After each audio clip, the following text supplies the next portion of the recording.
ખરેખર મારા બાપુ 10 વીઘા બાજરીઓ વાવે છે ને તે વાઢી વાઢીને કંટાળી જવાય છે.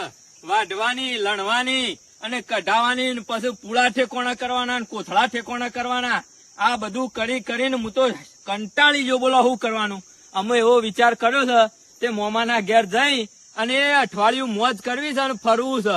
અઠવાડિયું ભાઈબંધો ભેગા થઈ અને મોમાના ઘેર મોજ કરીને આપવું છે. આવો ભણા આવો. હો, મોમા ઘણા દાડે મામાના ઘેર પગ મેલ્યો છે. હા મજામાં કંટાળીને આવ્યો. ઘણા દાડે આવ્યો, કીધું જઉં મોમાના ઘેર. બેસ બેસ, પાણી લાવું મોતામાં બેસ.